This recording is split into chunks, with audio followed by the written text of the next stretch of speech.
Hello and welcome to Brandy's Poetry Corner, reading from Dorothy Porter's book, The Bee Hut. This is called The Wattle Bird. We don't have wattle birds in this country unless there are some in a zoo. This is called The Wattle Bird by Dorothy Porter.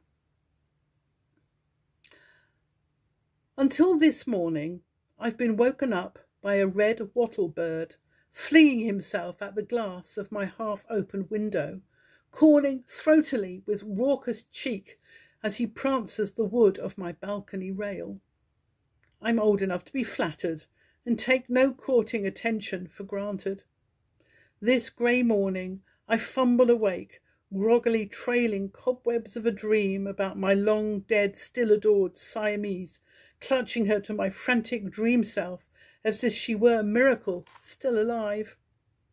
This dry morning of a slippery, rainless winter, I sip my strong coffee and listlessly watch the window, longing for the joyous noise of my new, if just rattling through, boyfriend.